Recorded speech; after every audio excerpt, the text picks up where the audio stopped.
Hey there, community bankers. Welcome back to the Correspondent podcast from Independent Correspondent Bankers Bank. I'm your host, Madison Caplinger, Marketing Specialist for ICBB. Running a community bank in 2026 can feel like a minefield with constant change and constant challenges that are difficult to predict from one moment to the next. That's why I spoke with Neil Stanley, founder and CEO of the CorePoint. In addition to running the CorePoint, Neil is a highly sought-after speaker and presenter on all the things a bank C-suite cares about in this day and age. Neil was on the podcast last season, so I invited him back for a fascinating and wide-ranging discussion on deposit strategy, AI, and innovation across the financial space. Please welcome Neil to the podcast. Hey there, community bankers. I'm here with Neil Stanley of the CorePoint returning to the podcast. How are you doing today, Neil? I'm doing great. Thank you, Madison. Thank you for joining me today. So for those who may not have listened to the podcast we did about this time last year, or may not be familiar with your work, tell us a little bit about yourself and your career and what you do with the CorePoint. Yes. Well, I started my career a long time ago. I was a PhD student in economics before I became a bank trainee back in 1984. And it was an interesting transition because one moment I'm teaching graduate level finance and economics classes, and the next minute I'm setting a desk where they told me, you need to learn the policies, the regulations, and all of our procedures. And they didn't want any questions, Madison. They just wanted me to learn. And so I'm like, okay. And then I started asking questions, and they were like, oh, yeah, banking's always going to be like it is now. And I was a little shocked that they said that, but I thought, okay, if that's what y'all believe. The good news for me, Madison, though, the owner did not believe that. Mr. Lauritsen, the owner at First National Bank of Omaha, did not believe banking was always going to be the same. And they were very innovative, and it gave me a great opportunity to be in a seat where we were able to research, experiment, test, and learn. And today, I now lead the CorePoint, where we take all those things that we learned back years ago, decades ago, and we put them into practice for bankers so that they can take advantage of opportunities that most bankers don't know exist.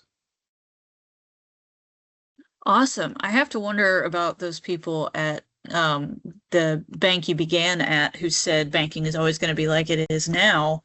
Wonder if they're still in banking today. I wonder what they're thinking, because that's certainly not been the case. Well, again, that was 1984, and they are, I would say, maybe a couple of them are still in the business, but I'd say everybody's retired.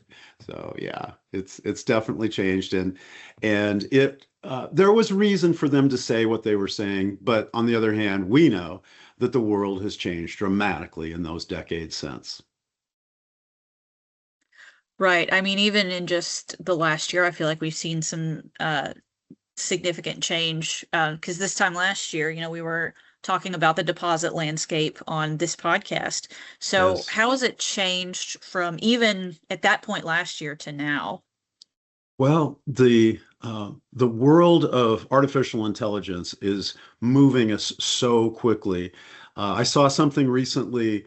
I went to a CEO Coaching International event in Miami last week. And it's a coaching event, so you think it's going to be about a whole bunch of different topics. It was 100% AI. It was all about AI and how we all have to reimagine the world in an AI environment.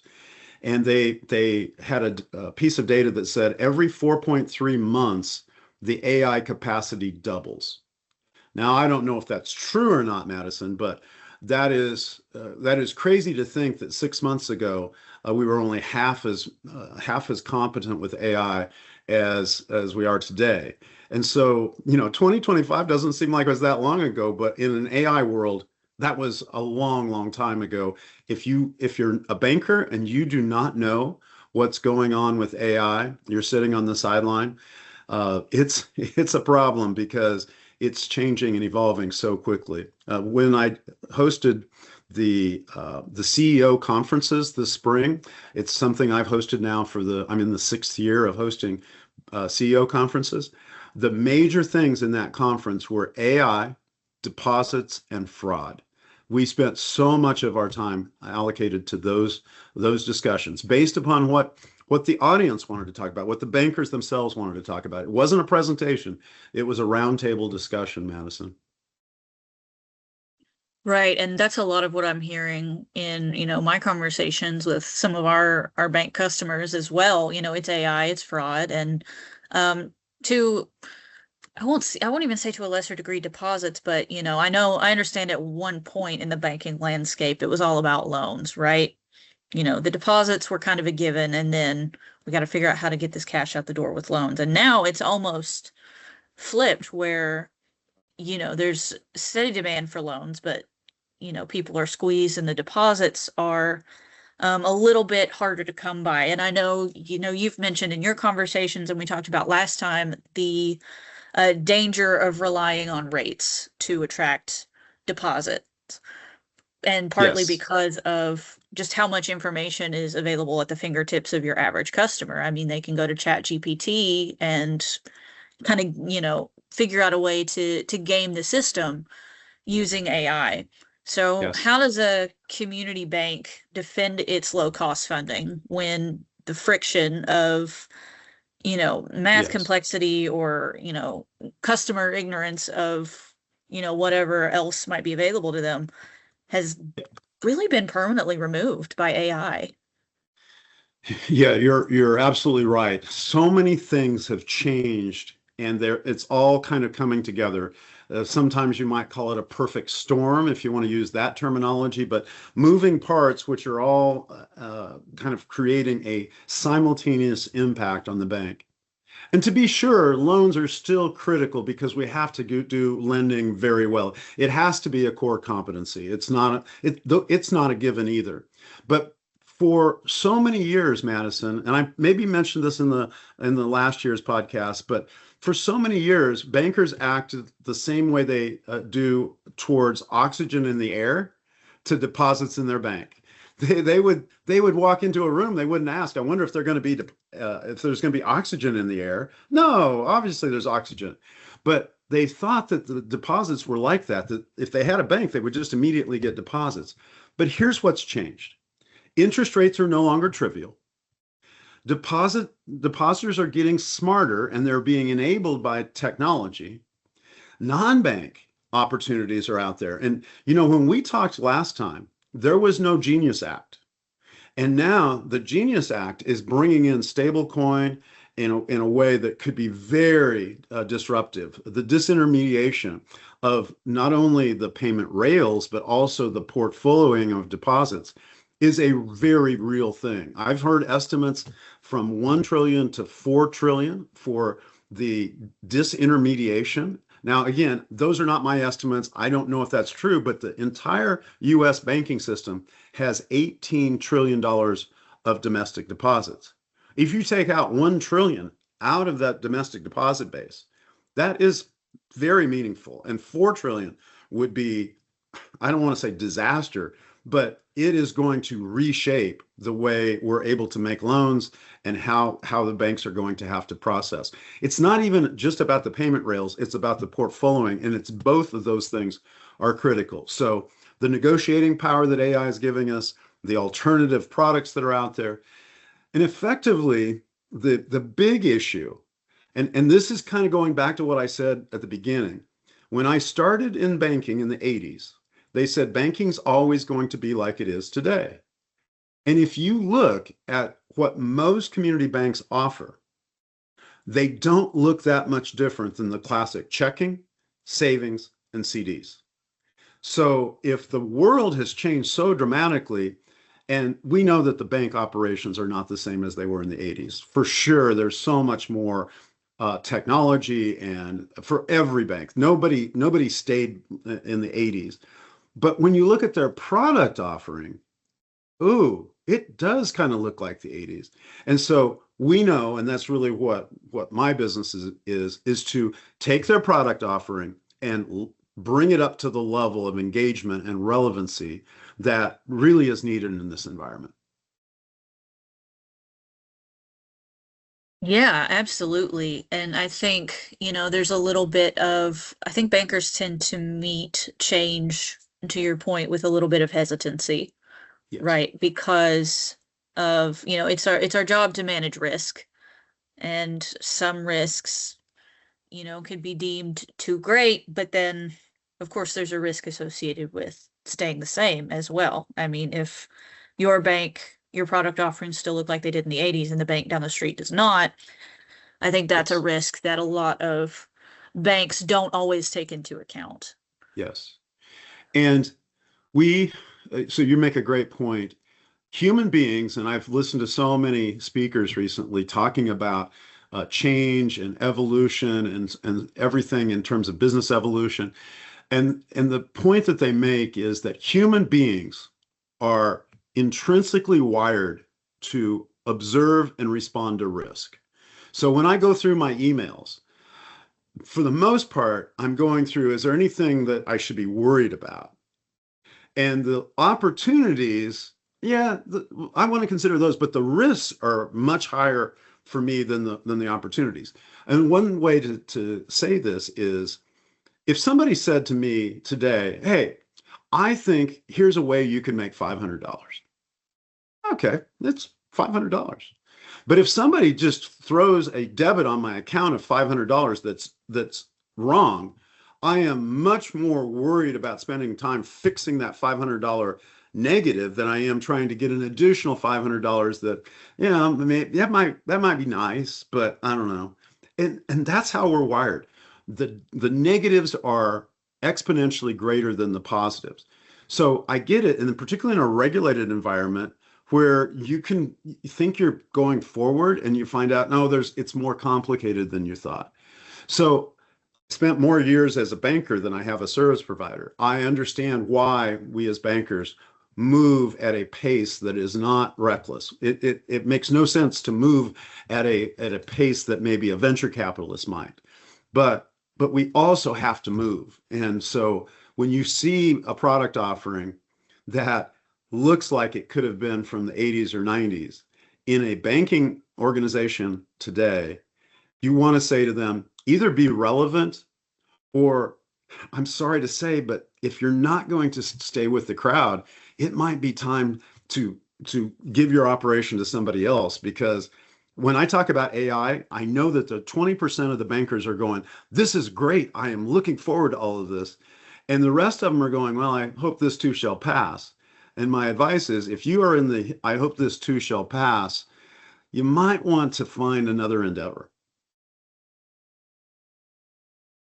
Right. And that makes me think of, I was talking to another bank marketer who was in banking when, social media became popular and relevant. And of course, what did all the banks say? Oh, we're not going to do that. It's too risky. Mm-hmm. And now, I can't imagine a bank not adopting social media. So I think the winds of change kind of have a way of sweeping people along.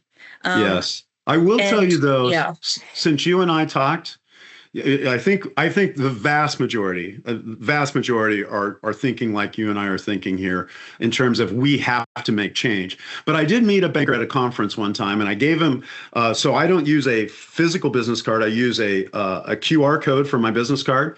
And this bank CEO told me, oh, I will not take a QR code.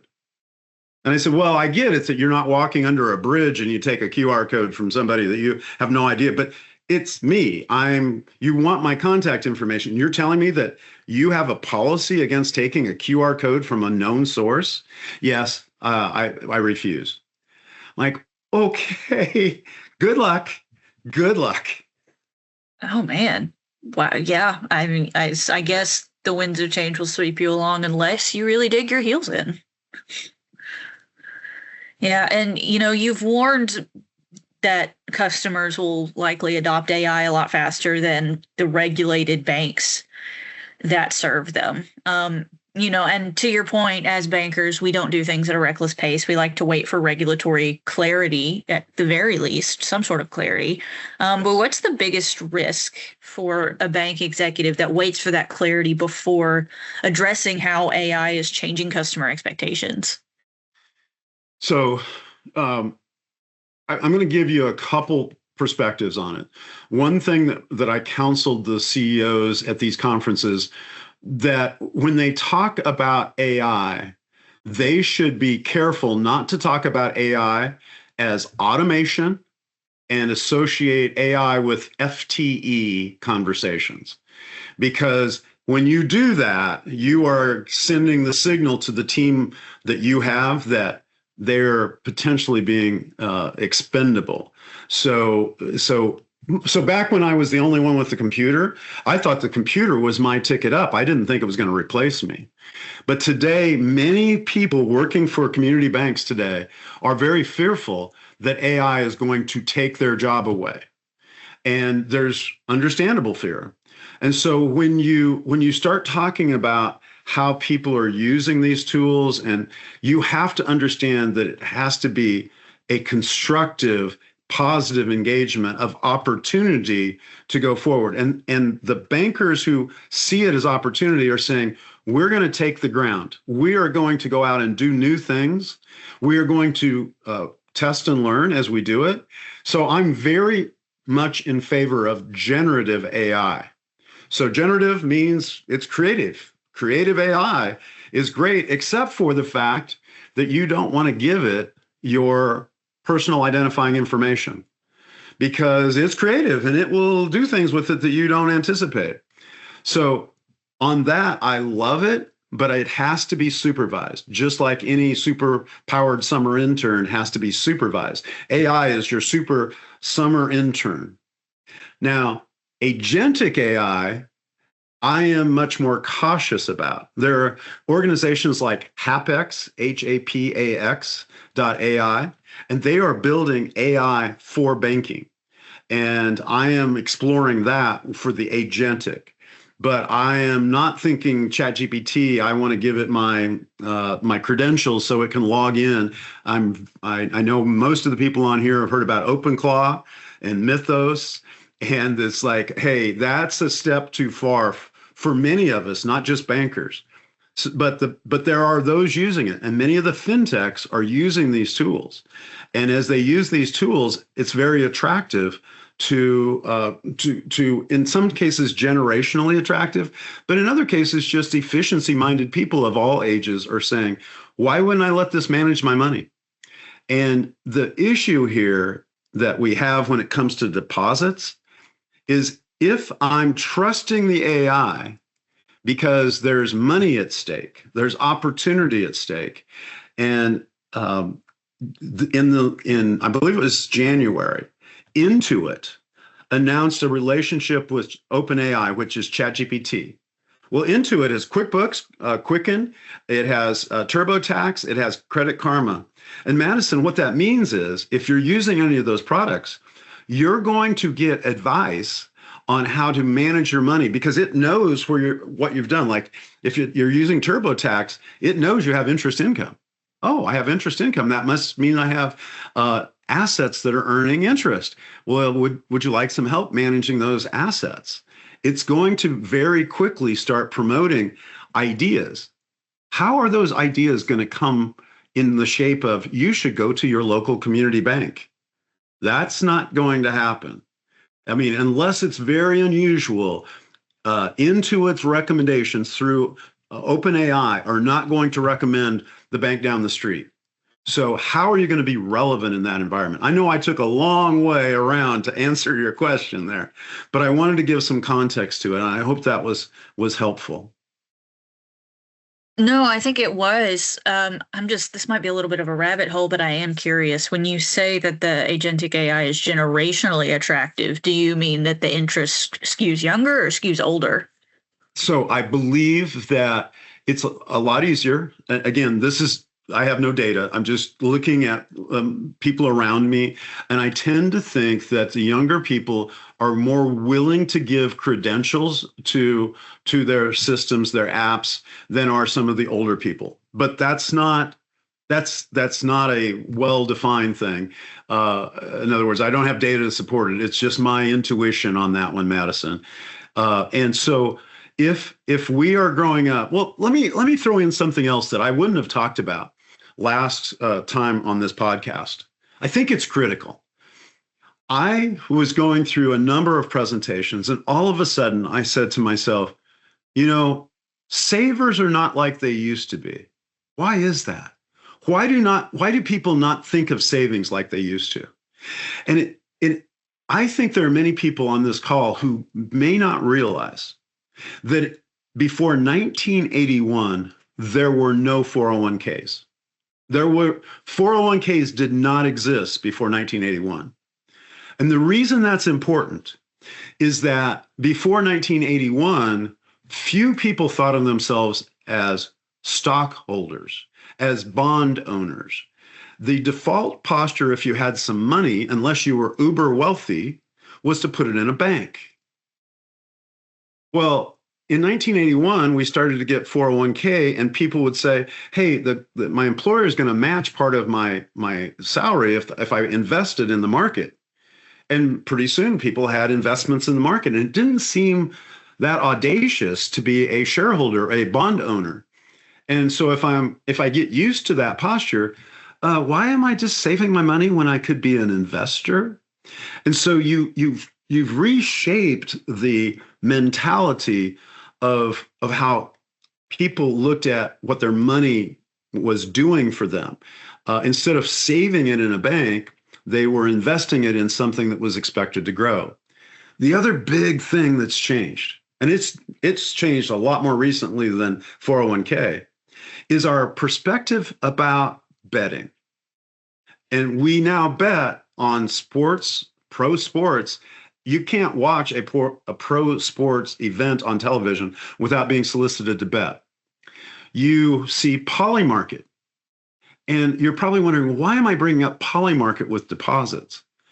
But the reason I think this is critical to banks is that many people in our society think they know better than other people what's going to happen. They think their social media and their worldview gives them insight that's superior to the population. And if that's true, then maybe I could use my insight to make some money. So I'm betting on sports. Hey, I know how this is going to come out. I'm going to bet on it. I'm going to bet on when the United States settles with Iran or escalates with Iran. And Polymarket, all of those things are being bet on. And that money is coming out of banks and into these other kinds of activities where before it would have been sitting in a deposit someplace. So I'm bringing up lots of things, and any one thing probably wouldn't change banking that much. But as our society evolves and these things become normalized, it's not just my money sitting in Venmo, it's sitting over in a sports betting event. It's sitting over in Polymarket. And some of the Polymarket stuff I think is ridiculous, like betting on whether Nancy Guthrie is going to survive. I mean, I just think that's very, very distasteful at the least. But those are things that have changed in our society. And so we started off with banking's always going to be like it is in 1984. And then all of these things that no one would have predicted are happening, and it's impacting the world of community banking. Right. And I think it just shows how, all of these things come together. I didn't know that 401ks were invented in 1981. That's interesting. It shows a shift from, when people have other options, they don't want to let their money just sit in an account. If they can put it to work for them, whether that's through, sitting in a betting app, uninsured, by the way, which they should be aware of. Good point. Or in a 401k or in an IRA or another investment account. I think those are all deposit competitors as well. And that's also interesting. It does make sense that the younger generation, I'll place myself within the younger generation there, would be less averse to giving their credentials to an AI. I think our expectation of privacy is probably lower because just the rate of change of technology and how much it's kind of encroached on the expectation of privacy that once was. Yes. Kind of conversely, though, I do hear a lot of fear about AI in general among the younger generation because of, like you said, the fear of it, replacing jobs. And often the low-hanging fruit for that is the entry-level jobs, the internships and the first jobs that people get Yes. right out of, high school, college, their first education. So, you framed AI not as just a tool to install, but as a workforce to engage, which again can sound scary or promising depending on who you are. So for, a smaller community bank team, how do they make that transition from buying a product to designing a role for an AI colleague? And Yes. maybe I'll throw in how do you have that conversation without it just terrifying your staff? Yeah, it's a great question. So I will tell you one of the ways that I try to lead on that is I use a product called Notebook LM. So Notebook LM, the LM stands for language model, is a Google product. And the way you're shaking your head, I think you might know about it, right? Okay. Have you used Yes. it? I have. I have a certification from the ABA called a CFMP that Yes. is a marketing credential, and there was, a test I had to study for, and I used that to study for my CFMP exam, actually. Bravo. Good for you. So here's what I've done with CEOs. So bank CEOs fearful of the AI world. When I go to do a presentation, I'll take one of the bankers in the room, and I will take their website. It's the only source I'm going to give it is just their website. And I will have Notebook LM produce a podcast, a video, a PowerPoint, and an infographic. And so when we're in the midst of our conversation, I will ask them how they have used AI. And many of them are saying, hey, we're dabbling with Copilot. That's the traditional, we're dabbling because we think Microsoft is safe, so we're dabbling with Copilot. And my response is, you're getting a fraction of the power of AI. So let me show you something that I did about 20 minutes ago when I gave Notebook LM I'll say Tim's website. Tim's in the room. I gave it your bank website. And from that, I created this infographic and this PowerPoint. Oftentimes I won't play the audio or the video, but it's there too. And they'll look at it and they'll go, wow, you did that with just a prompt 15 minutes ago? Yep. That's the way it works. And so it opens the CEO's eyes. And I said, keep in mind, your marketing people are not dealing with PII. They're trying to get the word out. They're trying to tell people about your bank. And your website has some of that, but it's kind of static. And you're trying to create a dynamic. You're trying to get your marketing people engaged in ways that maybe they haven't been before. Take Notebook LM, take it back, show them what we've created, and engage them, because you're not trying to get rid of your marketing team. You're trying to elevate your marketing team's activity so that they create a much bigger community impact. And you know it because you've studied it. It is low-hanging fruit. And for me, it's getting CEOs to understand that they are the governor for the adoption of AI. I don't care what the technology people say. There's vibe coding out there, and the technology people are going to push back and go, no, don't use vibe coding, because they know it's going to replace them. But you have to, as the CEO, figure out how to make this culturally acceptable, that we are going to expand your world. We're going to make your job a lot less boring and a lot more exciting. And you're going to have a job here, because your job is to have that AI be your assistant. It's not going to be your master. It's going to be your assistant. And I love the book by Jeff Woods, The AI-Driven Leader. And that book talks about how people are afraid of AI. And this was written maybe a year ago now, before AI has become so powerful. But it's so important that the top on this issue has to be set at the top. If the CEO and the C-suite in general is not engaging AI in the proper way, they're stifling the results of their bank. And so I really think it's incumbent upon the top leadership to figure a way to engage generative AI. I'm not saying agentic AI. Agentic is when you turn tools loose, AI tools loose, to do the job of your team. That I'm cautious about.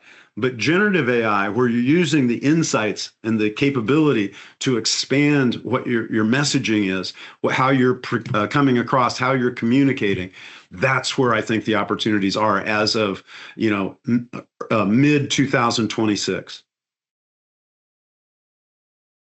Yeah, that makes a lot of sense. And it's kind of, do you, it's a mindset shift from, is AI replacing your team or just making your team's lives a little bit easier and integrating into what they're doing? Yeah. And one can never declare, oh, AI will never take any job away. Certainly there are things that can be automated, but I don't like using the term automation. Again, the computers and technology automate things, but AI, generative AI, is creative. It's creating ideas. Let me give one other reason why I'm really resistant on the automation. What I do here at the CorePoint is I help bankers understand opportunities with long-term savings. So when long-term savings depositors come in, how do we negotiate with them effectively? And so I'll pull together a profile based upon FDIC and S&P data for every prospect that I go to talk to. And I've been doing this for a long time. And what I started doing was taking those profiles and giving it to AI and having it summarize the impact on the bank. Like put it into text. I've got all the graphs and all of the tables, but put it into a nice email. And I started doing it, Madison, and it was great. It was like, oh, this is working great. And so I was giving it one after the other, and it did about 20 of them, and it did them just like 1 through 20, they were all the same. The 21st one, I gave the file to, and it just completely changed the output. So I went back and I said to the AI, I said, thanks for the insights, but could you just give me the format I had before? And it said, oh, yeah, if you want, I will. It was just like a rogue employee, not trying to be malicious, but just going, well, I thought maybe you'd like this version. No, I like the version you were giving me. And that's the issue we have in banking. It will invent things. And recently I was at a conference where they said, one of the speakers was asked, when will they take the hallucinations out of generative AI? And the speaker went, you do realize that makes no sense, because generative AI is generating things from the data. So hallucinations are its feature, its functionality, its results. Now, we know hallucinations are things it made up that we don't like. That's when we think of hallucination, things we don't like. But when it makes up something we like, we go, that's great. So its function is to create things based upon patterns that it sees. And so that's why it has to be supervised, because it's not like calculating accrued interest with your Excel spreadsheet.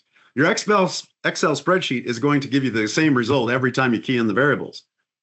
This doesn't, and that's why it's so different. And that's why bankers, and you asked a good question earlier, how are bankers going to fall behind? Well, if you don't experience what I experienced, I could think about it abstractly, but when I was in the heat of doing all this, and all of a sudden it went down a different path, I went, oh, that's what that meant. That's what generative meant.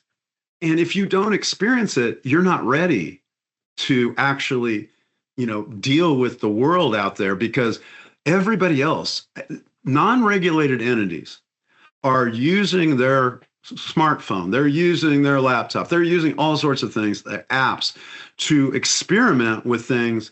And if they understand how it works, and you're running a business and you don't know what your clients, your customers, the people you're serving, if you don't know their environment, how are you going to help them with their environment?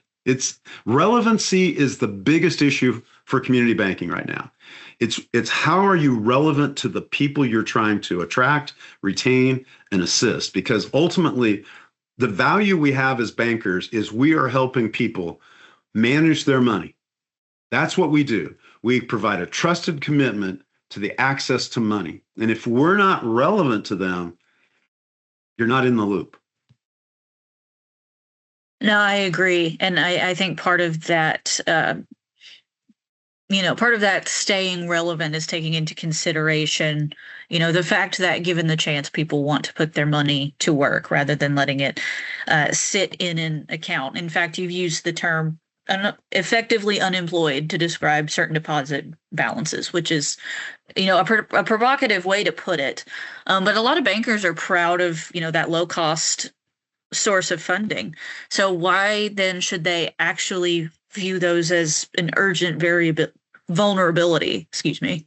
So, as a former bank CEO and an executive, I want all the low cost funding I can get. That's how we can create competitive lending, is by getting funding at a cost, because funding is the raw material to a bank. Without raw material, you can't produce the finished good, which is lending. But here's the thing. When we declare that we're looking for low cost funding, the rest of the world hears, in this environment, mismanaged funds. Because if AI is there as my agent, as a consumer, I'm not talking about the banker. If AI is like, I've got $50,000 sitting someplace and I have this phone and I've got this app and it says, let me manage your money. Here I know how to use Chime, Synchrony, Ally, Marcus, public.com. I can go to the money market accounts. Let me guide your money. I can create earnings on that money. And this isn't just consumers either. You're going to see corporate treasurers and municipal treasurers also using these tools. And if that's the environment you're in, instead of going, oh, I'm going to have to learn a lot and I'm going to have to take risks and I'm going to have to spend time and energy, if it's an app and you trust it, which again, I'm not saying everybody trusts it. I'm just saying trust is building. Let me step back before I draw my conclusion and create a parallel. Decades ago, there were no GPSs. If you wanted to go someplace, you had to get out a map. And that was effort. It took effort. Today, I don't know many people who pull out an atlas. They use their phone and they put in the address they want to go to. And you know what they do? They trust the phone to guide them to that destination. That's trust. That's real trust. And if you're giving your phone trust, why wouldn't they say it would be mismanagement not to trust my phone? If I'm leaving money on the table because I'm leaving low-cost funds in the bank. Now, to be clear, I'm not saying this to try to emphasize it and like, oh, I'm so happy that banks don't have low-cost funds. That is not me at all. Here's the deal. If we're producing lending capability, I want to produce loans as low cost as possible because that's good for our economy. So I'm not advocating we should all pay Fed funds or more for our funding. I love the fact that banks can get less costly funds. But I just want to be realistic in that people in the future are going to look at it and say, why would I give you non-interest bearing deposits? Like, it's pretty easy for me to just turn this over to an agent, let the agent manage my money just like it manages my route to New York. So why wouldn't I give it to an agent and let it manage the money? And if I got $50,000, maybe I'm going to make an extra $2,200 this year. Oh, $2,200 is the opportunity cost? Oh, okay. You see, I just think in an environment where we don't have ultra low rates, we have banks that are competing with non-banks and fintechs. I just think you're going to see the community bank that says, I'm just going to spend my time focused in on non-interest bearing deposits. They're going to be hard to come by. Yeah, I absolutely agree. And, there are different segments of uh, depositors that banks are dealing, right? And you've advocated also for kind of replacing the static rate sheet with a segment of sleepers and the curious, and then the rate shoppers. Right. So, what's the first step for a bank that wants to close the back door on those deposits that might otherwise be departing without overpaying everyone in the portfolio? Demonstration of competency is the key thing that bankers have to have. I said a long time ago, probably based on my start with the closed-minded bankers, is that the best bankers are curious human beings.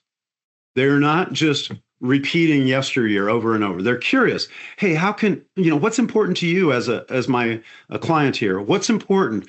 How can I help you? Then they're competent because they know things about how to manage money. And I've gone to too many banks where I go in and I feel like they're order takers and product pushers that don't have an understanding of how to manage money. If I gave them $30,000 and said, would you go invest this for me? If a banker would have no clue how to invest $30,000, why am I banking with them? And the last attribute, in addition to curious and competent, is that they are confident. They have a posture of, I am here to help you and I can help you. It's not just maybe, it's I know how to do this. And so if a sleeper, a curious, or a rate shopper approaches someone who is curious, competent, and confident, they're going to hear opportunities. They're going to hear about flexible choices. They're going to hear about interest rates for sure, and they're going to hear how we're going to model or we're going to demonstrate the value of doing business with us. And it's certainly interest rates part of it, but it's more than that. It's flexibility. It's about access to your money. It's your money that we're holding in trust. If you're a depositor and we're holding your money, it's your money. We're holding it in trust. And you have to understand that I am a curious, competent, and confident person that you can trust with that money. And it takes some tools. This is where the technology becomes the ally of the banker, not the enemy. Because if I'm going to put $100,000 in an organization, I want to know there's somebody there that I can talk to about that. And yes, some people might send money off to a fintech where they never meet anyone. But most people who have their life savings and they want to take care of that life savings want more than just a website to go to. Yeah, absolutely. And, we were just talking about the fear of AI replacing jobs, but it seems like it almost illuminates the need for human expertise at the same time. I agree. Whether that's for oversight or just because, as a differentiator. I think I've had the conversation on this podcast before that things like speed and convenience and ease of access that technology provides are not differentiators so much as they're the expectation. But then having a real human being with real human expertise available on top of that, that's more of a differentiator. Yes. Yeah. Speaking of technology changing in ways that tend to scare bankers a little bit, real-time payments saw a 428% volume increase in 2025. And that's just, 2 years out from the launch of FedNow 2023? Yeah. And, a lot of our conversations with bankers, they were like, I'm going to hold off on getting online with that, or I'm going to go receive only for a little while and see how that goes. So we're just kind of dipping our toes in the water, if that, because we're worried about primarily fraud is the top concern, yes. Which, I would have pushback to that, and I imagine you would too. But regardless, is wait and see still a viable strategy for community banks, or have we officially reached the point where not being on these rails is a real competitive risk? I think it's it's like most things in our world today. You have a spectrum. You have some who are going to demand it. and then others who are going to be impacted in ways that they don't expect. We had at the CEO conferences I did this spring, I had what I considered to be kind of an interesting revelation to me, and that was how negative how negative it has been taken when they got on real-time payments, because the float that many community bank clients expect is gone in real-time payments. And the backlash for moving to real-time payments was much greater than the CEO expected. They expected that there would be a lot of positivity from them being progressive with this. Instead, many of their clients who got used to nightly batches were like, they didn't really understand that the money had to be there immediately. If they made a payment, they kind of thought, we got sometime this afternoon we'll make a deposit and it'll be okay. No, it's not. And so there's a learning curve to this. The point I'm going to make to answer your question is, like most things in evolution, it's complicated in that, yes, some are going to demand it, others are going to resist it. And somehow or another, you kind of have to please all sides of it. So you have to have the capacity, but don't glorify it, because if you glorify it as the end all be all, and some of your people are irritated by it, you become the point of their frustration. They point their spear at you because you facilitated this real-time payment. And I didn't honestly, until this banker started telling me about the woes of just really embracing real-time payment, I didn't expect that. No, I wouldn't have expected that either. So was it the payers complaining about well, I mean, I figured no one's complaining about receiving the money faster, but right. Yeah, it disappearing faster. I guess if you don't fully understand that the money has to be there, then. And I'm sure they were told, but the paradigms that they had operated under for decades were like, oh yeah, we got this. And it'll be fine. And then they're like, oh no, it didn't work like we thought. Oh no, how did you let this happen?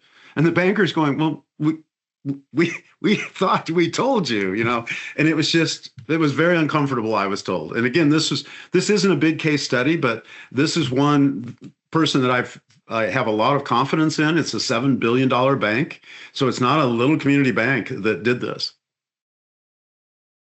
Yeah, it's another lesson in the book of something that I think I've learned is very important in marketing, especially when you're dealing with finances and people's money, is over communicate.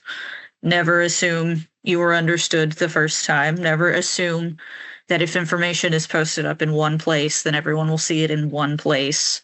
Repeat yourself until you've annoyed yourself, and then maybe the message will be grasped. Yes. That was such an aha when I became a bank CEO. I felt like I was telling the story, like you say, until you annoy yourself. Like, oh my gosh, this is just ridiculous. But everyone has to hear it in their context, in their setting. And when they hear it, and maybe they have to hear it a few times before, oh, that's what you meant. Okay. So yeah, it's effort. Yes. Exactly. So we've had a pretty wide-ranging conversation at this point, everything from deposits and AI and faster payments and just all of the things that bank C-suites are dealing with right now in the year 2026. So if our bankers listening hear nothing else, what's one piece of advice you would give them for 2026?